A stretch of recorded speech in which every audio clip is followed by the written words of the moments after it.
Salut à tous. Ces derniers temps, Netflix nous a sorti une nouvelle série nommée Maniac. Comme le trailer avait l'air plutôt intriguant, avec des personnages qui semblaient prendre plein d'identités dans des sortes de rêves, du coup je me suis lancé et j'ai regardé les 10 épisodes de cette mini-série. Et bien évidemment, j'ai pas été déçu du détour. Le but ici est de donner mon avis sans spoilers, en restant dans les grandes lignes du début de l'histoire. Alors entre nostalgie, loufoque et ovni étrange, voilà ce que j'ai pensé de Maniac.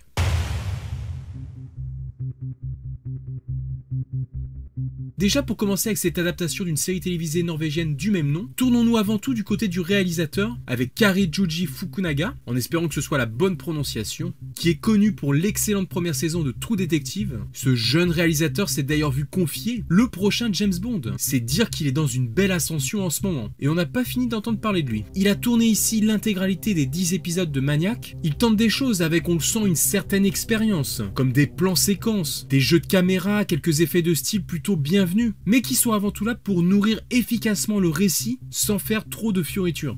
On a aussi une mise en scène aux petits oignons pour rentrer dans cette histoire. Bref, comme on commence à y être habitué ces dernières années, nous avons affaire à un show avec des attentions très cinématographiques. Ce qui vous sautera aux yeux en entrant dans l'univers de cette série, c'est déjà son casting, avec pour principaux protagonistes Owen Milgrim et Annie Landsberg. Pour le rôle d'Owen, on retrouve l'acteur comique Jonah Hill, que moi je connais surtout pour avoir joué le remake de 21 Jump Street, et aussi un trader déjanté dans le Loup de Wall Street.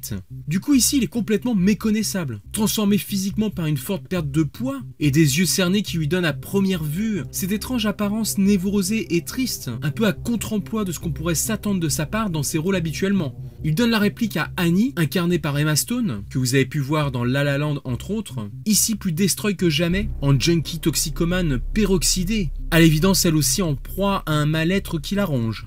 Au passage, on pourra aussi apprécier le jeu de Gabriel Byrne, qui campe le patriarche de la riche famille d'Owen, l'actrice Sally Field, que moi je me rappelle surtout pour avoir joué le rôle de la mère dans Forrest Gump. Je sais, elle a fait d'autres choses entre temps, mais quand je la vois, je pense tout de suite à ça. Bref, avec encore plein d'autres surprises au casting, l'un des points forts du show sera donc l'interprétation des différents acteurs, qui donnent au moindre personnage secondaire même, un relief et une profondeur toute particulière.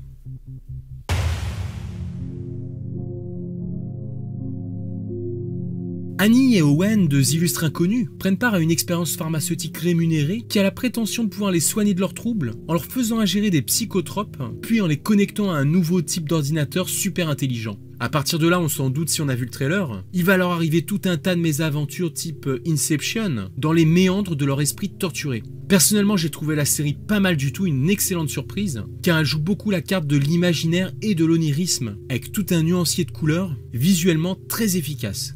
Il y a des bonnes trouvailles, en particulier l'univers principal dans lequel évoluent les personnages, sorte de futur vintage alternatif, avec une forte connotation 80s, dans lequel la technologie aurait évolué en gardant des vieux objets devenus pour nous obsolètes. Par exemple des vieux ordinateurs complètement dépassés, mais aussi avec des concepts qui font écho à notre société actuelle, toujours un peu plus envahie par les publicités, et qui deviennent ici une sorte de moyen de paiement. Bref, ces légères touches saugrenues et inventives, qui me rappellent un peu le film Brasil par moment, pour ceux qui l'ont vu, dans lequel on voyage clairement entre technologie absurde et onirisme de l'esprit du personnage qui essaie de s'en évader. Bon après, petit point noir dans tout ça, c'est quand même cette manie dans le cinéma et les séries actuelles, de nous servir une énième fois la nostalgie des années 80. Alors moi j'aime bien, vous le savez, Stranger Things et plein d'autres choses. Mais j'ai peur qu'à trop l'utiliser, il finisse à force par nous en écœurer.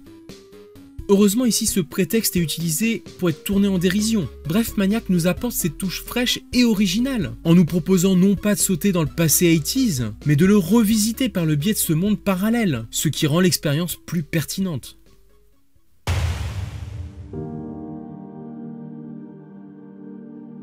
Niveau écriture et scénario, comme je disais au début, on est donc sur une adaptation d'une série norvégienne, une comédie noire racontant les aventures d'un patient d'un institut psychiatrique qui s'échappe mentalement dans un monde fantastique dont il est le héros. Alors pour ma part, j'ai jamais vu cette version, mais il est clair que la série Netflix s'éloigne de ce pitch en gardant juste une sorte de fil rouge. Hormis le fait que l'intrigue démarre doucement pour nous laisser d'abord baigner dans ce futur rétro alternatif, ensuite on a les informations qui sont distillées petit à petit, ce qui peut complexifier le récit, mais volontairement, pour ne pas nous faire comprendre tous les enjeux d'un coup. Et ça permet ainsi de nous impliquer dans l'histoire, en nous amenant à nous questionner. On collecte des éléments au fur et à mesure. Et malgré le fait qu'on aille dans les méandres de la psychologie des personnages, il reste malgré tout dans cette histoire une certaine simplicité ambiante. Et ce jusque dans le processus de l'expérience pharmaceutique proposée par les scientifiques aux deux personnages qu'on suit. La narration reste donc clairement annoncée, bien segmentée, et chaque nouvelle phase du récit permet de donner du rythme. Bon après, si j'ai envie de pinailler un peu, je dirais que c'est dommage qu'ils soient pas allés à chaque fois au fond de leur délire. Je pense notamment à un passage dans un univers fantasy que je trouve un peu creux, alors qu'il y avait des bonnes intentions, mais j'imagine que s'ils avaient développé ce genre d'idée à fond, ça aurait fait exploser le budget, et donc on sent qu'il y a quand même eu un peu de retenue.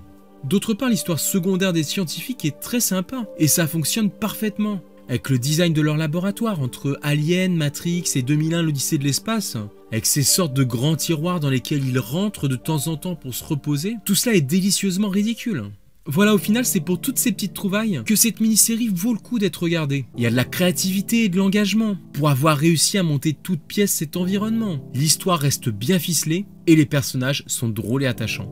Alors bien sûr, le côté ovni de la série pourra en rebuter certains. C'est pourquoi je conseille avant tout à ceux qui sont sensibles à des univers excentriques, un peu comme le film Eternal Sunshine of the Spotless Mind, et aussi aux grands cinéphiles qui apprécieront les différents clins d'œil à de nombreux films. Une série certes qui ne plaira pas forcément à tout le monde, mais pour ceux qui accepteront de plonger dans cet univers, ils en apprécieront les détails et pourront peut-être y trouver là une petite pépite.